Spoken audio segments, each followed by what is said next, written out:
and go make this do the thing. It's preparing. This whole thing, we just had to set up our whole system, and I'm still getting used to technology. So. Yeah. Well, Oh this summer, I think has made all of us get a little more comfortable with Zoom meetings and exactly. So everything. Yeah. We got it finally live back on our Facebook feed. It's recording and everything. So we're just excited to have you on. Once again, we kind of got an update from Sean Sema today about, what was going on with you. And we figured, let's get him on here as soon as possible. So with that being said, Jeff, why don't you go ahead and introduce yourself a little bit and explain Julia's story a little bit too. Sure, thank you. Well, my name is Jeff Bosset, and we have a daughter and a son, actually, who goes to Seabreeze High School, which is in Volusia County, Florida, in the Daytona Beach area. And my daughter, who's a cheerleader and dances and does other things like that, but she was going to be trying out for the varsity girls basketball team this year. So on October 13th, she was actually warming up for tryouts. They had been doing some stretching and some other things, and then they had just begun to run some laps around the gymnasium. At that time, also the SRO, which is the school resource officer, who is off duty, but was coming into the gymnasium to help out because she likes basketball. She wants to be kind of part of the team, Yeah. And so she had just gone into the gymnasium. Obviously, the coach was there as well. And they happened to see my daughter collapse basically on the gym floor. They said at first they thought she had tripped. It looked like maybe she had tripped, but they realized that as she was going down, she did not put her arms out. She was not making any motion to try to stop the fall. So they realized that that looked a little suspicious. They ran over to her. At first they thought maybe she was having a seizure, but they rolled her onto her side, and then almost immediately started to notice that she was changing color, that the police officer then started to check for the pulse, both on the wrist, on the neck, and she said she has no pulse. So they rolled her over on her back. The police officer, started CPR immediately. So really within 30 seconds of the time of our daughter collapsing on the gym floor, this police officer had started CPR. The coach was immediately on the phone calling, the EMS, calling 911. And they arrived about 7 minutes from basically the time that the call was made. So, roughly 7 or 8 minutes after she collapsed, EMS arrived. And that entire time, for that 7 minutes, the police officer was administering CPR. And then when the EMS got there, they did notice that she was, she still had no heartbeat. So they shocked her, her heart came back or responded, and then they rushed her to the hospital. My son. Thank gosh, the police officer, the SRO was there, and people knew what to do, I guess, moving forward. But it's still scary, especially when you get to the hospital, I'm sure.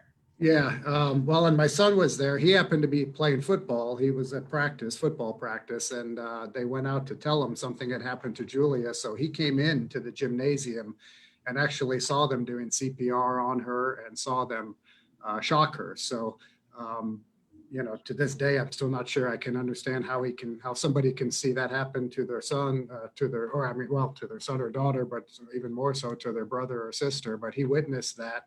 That was just something, another effect, obviously to our family. So we had gotten the call that, she something had happened. We still didn't know what. We were told that she was being rushed to the hospital, which she came to Halifax Hospital, which was here in Daytona Beach. And that's where we met up with them, was, in ICU. And she, at that point, had a heartbeat, and her condition was considered stable but critical.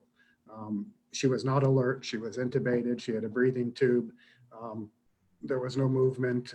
There was no, communication at that point. She was just, we didn't really know what was going on. Obviously, we were just completely in shock, Within a fairly short period of time, I would say an hour or so, Halifax Hospital made the decision that it was really a level higher than what they felt comfortable, I guess, working with. So they made the decision to airlift her to Wolfson Children's Hospital in Jacksonville.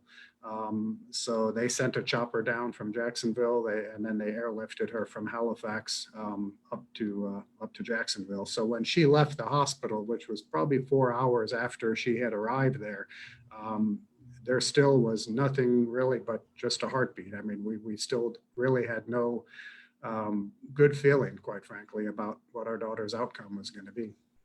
Wow. Okay. So this is like wild. So you are at Halifax and she has to go to Jacksonville. I mean, talk a little bit. I mean, how long was she in the hospital? How long did it take to get those results? I mean, what were they thinking? How did they put all the pieces together? Sure. Well, at that point, all we knew was that she had that her heart had stopped. We didn't know why. We didn't really know what had caused it. She had been diagnosed about 12 years earlier with mitral valve prolapse. And every year she was going to get a checkup on that, and it was not progressing. It was basically, staying the same. So year after year she was going for a checkup, but she was cleared, to do sports and do other activities. So my wife and I were obviously making the connection that this must be somehow related to this mitral valve prolapse. But that's all we knew, or that's all we thought, I guess, at the time anyway. So they flew her to Jacksonville. We had to drive to Jacksonville, which was about an hour and a half. So we had a lot of time That's a drive.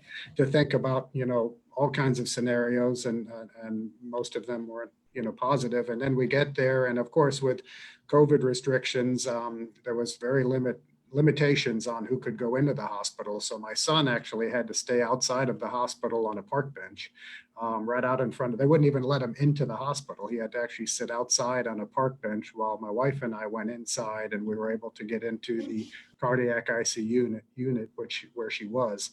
At that point, she was really in the same condition. I mean, we could see her there, and nothing looked much different other than she was just in a different place. But they had already run some tests on her. They had already run a chest X-ray. They had already run a CAT scan. They had already started to do some testing. They still weren't really sure about much other than she had had a cardiac arrest. That first night, was difficult. There was not much happening until the next morning, where some more tests obviously continued, and we were able to find out pretty quickly that she had some sort of a cardiac arrest, which was basically more of an arrhythmic problem, something more electrical versus anything that they felt would have had to do with this mitral valve prolapse. So now it's like a new problem, right? Something we didn't even really anticipate or know anything about. And they said, even at that time, this was only the next day, that she would end up having to have a defibrillator, put in, an ICD, which is an internal cardiac, defibrillator. But we still didn't know much really about what had happened. She still wasn't conscious. She still had a breathing tube in. We still didn't know if she had any type of, by that point, we were starting to feel a little more comfortable with her heart condition, because at least we knew she was in a hospital which specializes in heart conditions, and she had cardiologists around her, almost 24 hours. But we were now concerned about, did she have any brain damage, and any other kind of issues, but basically mostly brain damage. And that was still probably almost 48 hours later before they did a brain MRI. Wow, that's a while. So it's a long time. It was 2 days of really a lot of, anguish on our part.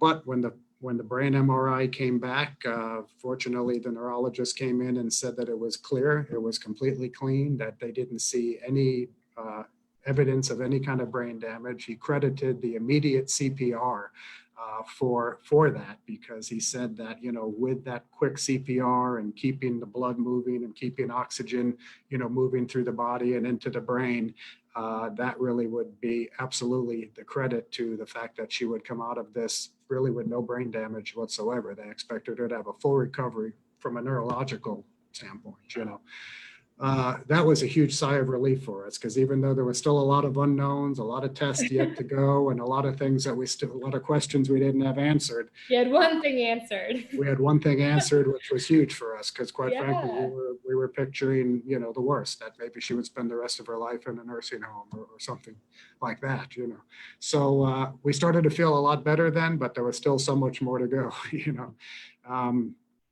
Yeah, so she ended up being in the hospital total for basically she was there for 8 days. I mean, she got there on a Tuesday night, October 13th, and we were released that following Wednesday, the following week.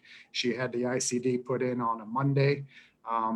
Obviously, leading up to that point, they had pulled the breathing tube out. They had pulled her off of her sedation. She was moving. She was talking. We could actually see that we had our daughter back. She had asked for her cell phone so she could start texting her friends and teenagers back. Yeah, so we knew she was back, really, and in the meantime, before the surgery where they put in the ICD, they also did test to confirm that she had what was called long QT syndrome, which is a cardiac arrhythmia, ventricular arrhythmia, which we never knew anything about. Frankly, neither one of us had ever even heard of long QT syndrome, nor had she ever been diagnosed with that. But she had never had an EKG up to that point either. All the time when they were doing tests for her mitral valve prolapse, it was all ultrasounds basically, and echoes, but not actual, EKGs. So here is something new, right? She now has this condition called long QT, which we knew nothing about. We know a lot more about it now, but we didn't know anything about it. And that's what put her into that sudden cardiac arrest that day at school. Wow. So whole new world for you guys, basically, opening up to something, unfortunately, a good amount of people have gone through. We've seen it firsthand. So she was obviously an athlete. What's she doing now? How is she doing? How has her lifestyle changed? What is she kind of doing right now, I guess? I think she's doing extremely well considering. I think there's still, just in her mind, a lot of confusion still on even what happened. I mean, she sees the story. She heard the story again explained last night. I must say at the school board meeting, they went through almost by minute per minute, the story of what led to led at least to getting her to Halifax Hospital. Mm-hmm. So she got to hear it all over again, all the steps that took place with the officer and this and that. So, I think every time she hears it, it's still kind of like reading a book. It's not about her, but it's somebody else, but obviously it is about her. That being said, she's back to school. She went back to school that following week. She had her cheerleading uniform on for that Friday night game, even though she couldn't cheer yet. She has about 6 weeks of kind of restrictions where she shouldn't be moving her arm and doing too much just until that ICD unit and everything, kind of heals well inside of her. But otherwise, the expectation is that other than high impact sports, which she wasn't really doing anything that we would consider high impact, she should be able to do just about everything she ever did before: dance, cheerleading, perhaps basketball, even though that's still kind of questionable, on that piece. And that's fine if she doesn't get to do basketball again. I think she'll be fine with that. That was really more for fun. The things that she really enjoys doing is cheer and dancing and things like that, So it sounds like she's going to have very minimal restrictions moving forward. Obviously, we thought she'd be very concerned about the scar and you can see, the where the ICD unit is a little bit. She's very trim, very slim, doesn't have a lot of body fat. So it shows, and of course being a 15-year-old girl, and we were concerned that she had some large concerns about that. But she seems to be confident with it. She's quick to show it to somebody if they ask her about it. She's not trying to hide it or cover it up or seems embarrassed by it or anything like that. And she's doing, great at school. She's going for a full day. She's not getting tired. She has a, good energy level. And I think her biggest thing right now is she doesn't like attention. She never has really, and she's getting a lot of attention right now. And I think she's getting more attention than she wants, quite frankly. So let's now kind of transition off of that. I mean, a lot of attention last night. And you kind of took it for a spin. Why don't you go ahead and talk about? So last night you went to the Volusia County School Board meeting, and you were supposed to be the SRO is supposed to be recognized and the family and everything. Talk a little bit about how that went, and then with the direction you kind of took it.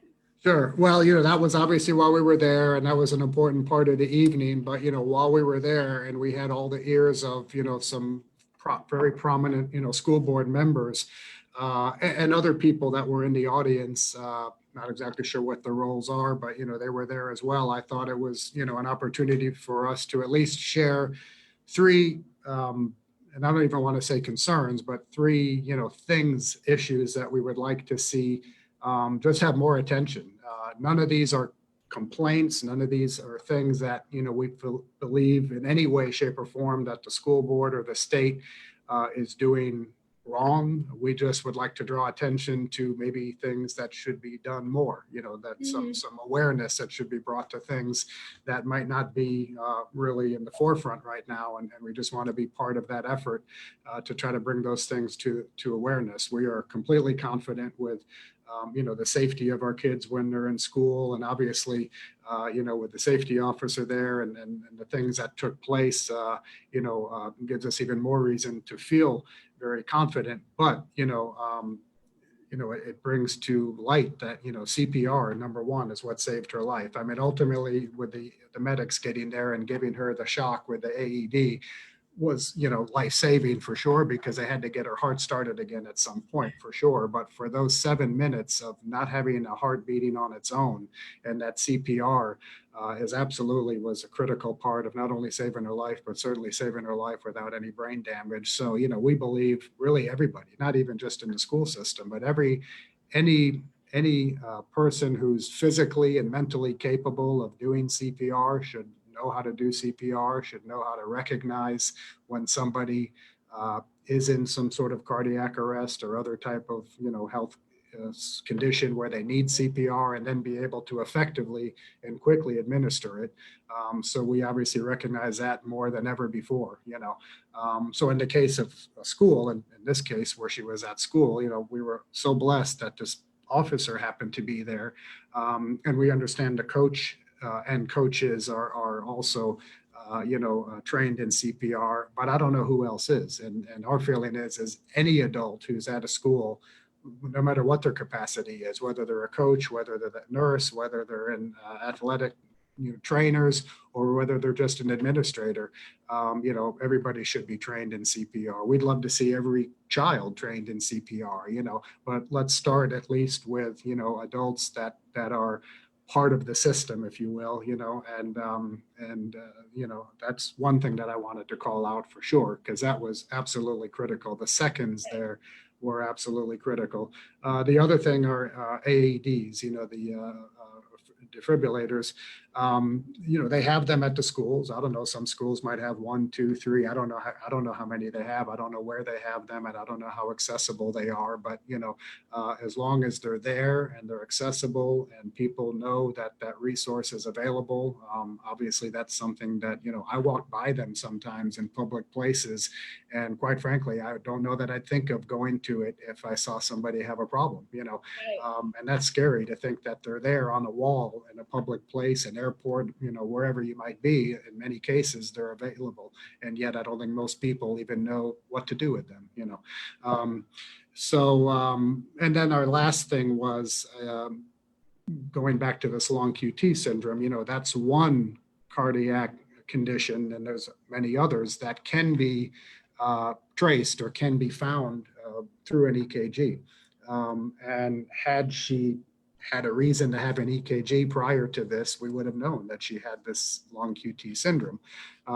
But currently, at least in the state of Florida, there's only 2 counties, Brevard County and Osceola County, and I believe Indian River County is just going to be coming on board soon, that actually mandate EKGs as part of their sports screening or athletic screening before kids can, go do sports, at least at the high school level. I'm not sure about some of the other schools.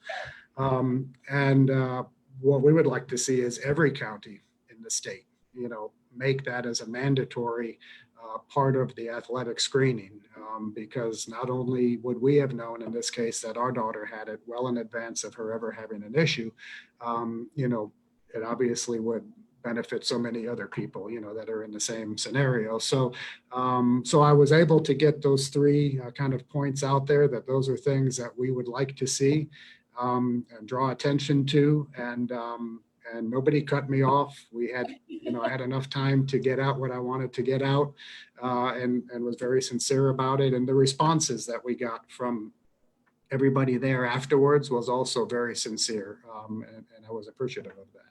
Good. So they, responded sincerely. That's what I was going to ask next, how they kind of reacted. But did it seem like they heard you? Or does it seem like you're probably going to have to poke your head in there a little bit more Well, and bring it up maybe a couple more times? Probably my head and plenty of others. I mean, these things don't happen overnight. And again, I don't think that there's anybody in that room that I was in last night that would be bucking that request, if you will. I mean, they're all not only responsible adults, and they're there to, have a school system that looks after the best for our children, not only educational, but health and safety as well. And they're all parents as well. So I think, a lot of what went down last night, had I been there just to start off talking about those three issues, I don't know where that would have gone. It might not have been any different, but since it started off with this really kind of, tragic, even though it ended up well, this very tragic scenario, which happened at a school, I think everybody's, was piqued and really tuned into that, obviously. So I think the timing to at least address that was right. There was the school superintendent who commented after I sat down, thank you, Mr. Bosset, for for sharing those 3 points with you. And she went back and called out all 3 of those. She had taken notes. She called out each bullet point and said, we've taken notes on your CPR, on the AED, and on the ECGs. And we are going to follow up on that. We're going to continue to look into, where we are with those things and that type of stuff. So, that was very, I think, positive for sure and encouraging. One of the other members there, and I don't know, who all these people were, it's public record, but I wasn't taking notes of anybody's name, but he actually had mentioned that he was at earlier this year when they did the athletic screenings for Volusia County. They were held by Advent Health, which is based out of Florida, or Advent Health in Florida anyway. And they had done it at the Daytona Speedway because of COVID, they didn't want all these tests going on at different schools. So they basically set up shop, so to speak, at Daytona International Speedway and did all of the athletic screening over a 2 or 3 day period. And I guess while they were out there, they were doing training on how to use AEDs. They were talking about CPR and handing out, guides on CPR. Not sure if there was any conversation about, EKGs or ECGs specifically, but it sounded like there was already some conversation around some of those things back when they did the athletic screening earlier this year. And from what I was told, it certainly sounded like it was something that was already being looked at probably, and they were going to continue, to take a look at that and put a focus on it. So it certainly made me feel better, but, am I going to have to go back? Probably so.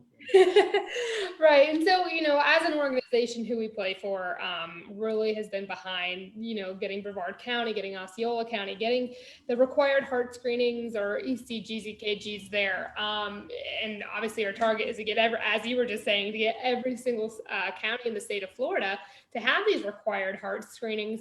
It takes a lot of work, as we were just talking about. It is not a one-day project. I guess my question for you, as if maybe Julia's story, isn't enough, what would be your message as a parent to the other parents in Volusia County to get them also on board with this and to make them realize how important this is? I think some of that is already in progress. We are so moved by family and friends and just the community by what came out of this. I mean, there was a news affiliate in Jacksonville that did a story on it. There was a news affiliate in Orlando, Florida, that just a couple of weeks ago did a coverage on it. And then there was some articles in the local newspaper here in town. So there's been a lot of awareness brought to what has happened with Julia. But each article talked about, how it happened, what happened, where it happened, so it starts to kind of draw attention to, wow, this could happen to our child as well, right? I mean, nobody's immune to this, and of course, there's been a lot of social media, presence and things like that. And we can see on some of our own social media posts, support that we're getting, people that are reaching out, people that we don't even know, quite frankly, that are saying, let us know if we can, what you need us to do to help. We absolutely agree. CPR is, number one. People are saying, yes, you're right. The ECGs, it's such a simple test to do. And absolutely, it could detect these types of things. We don't know why it's why it's not being done and those types of things. So, obviously, we have to draw more attention to it, but this has drawn some more attention to it already, and that's what our kind of call out is to all of our friends when we talk to them, anybody who we get a chance to talk to, just like I did last night at the school board, I wish this was not our story to tell, but it is. So, it's not really a story about Julia. I mean, that's our own story. We'll deal with our own emotions and what we're dealing with our family and the blessing that we have our daughter with us. That's more of a personal thing. So our story really is getting everybody's attention on things that should be done. I don't even want to say things that could be done better, because a lot of these things could be done already, so I don't want to speak out of line there. But there's never enough, right? I mean, you can't put a dollar figure on the health of your children. You can't put time, if somebody says, well, that takes too much time, there's not enough time. There's never, enough time to do the right things to keep your children safe. Obviously, I understand there's budgets and things like that are in concern. So, maybe there's things that have to be worked through there. But again, at the end of the day, what is the value that you put on a child? And this same superintendent, actually, who had, commented on the comments that I made and seemed very supportive about it, also said that, I'm a mother, I have children, and I've always thought and mentioned to people that, I expect to die before my children. I don't expect my children to die before me, and she said, we should always be looking to do things. What's the next thing we can do to try to help the health of our children and to ensure the best that we can, that they're in safe hands and that we're looking at all the right things, So, we're just one voice, but, a lot of voices get loud, and we're just, fortunate now that we happen to be in this situation, that we can get together with other people that have gone through a similar scenario and just hopefully make that voice louder, and just see more done, Absolutely. Well, I think that was perfect. As sad as and tragic as it is that this happened to you, your family and Julia, it's so nice to have people like you joining our force here, and especially, trying to get things done in these counties. I think it's going to be a great to work with you guys, especially in Volusia County, a county that we've been working really hard to try to get in with and try to get this done. So, I'm glad that we have you guys as part of our team and as part of our family now and everything. So, thanks again for doing You're this welcome. today. We just streamed it on our Facebook page, so feel free to share it. Okay. Play for Facebook page. Feel free to share it. You can email it to the Volusia County School Board if you want to keep doing that every day, get in their ears. All you right. can do that. But it's up there. And, thanks again just for making time for us and doing this tonight. No, thank you very much. I appreciate it. Thank you for helping the awareness and helping the cause. And, you have a great day. Absolutely. Have a good night. It was nice to meet you. Hopefully next time it'll be in person. All right. Sounds good. Hope so. Take care. Have a good night.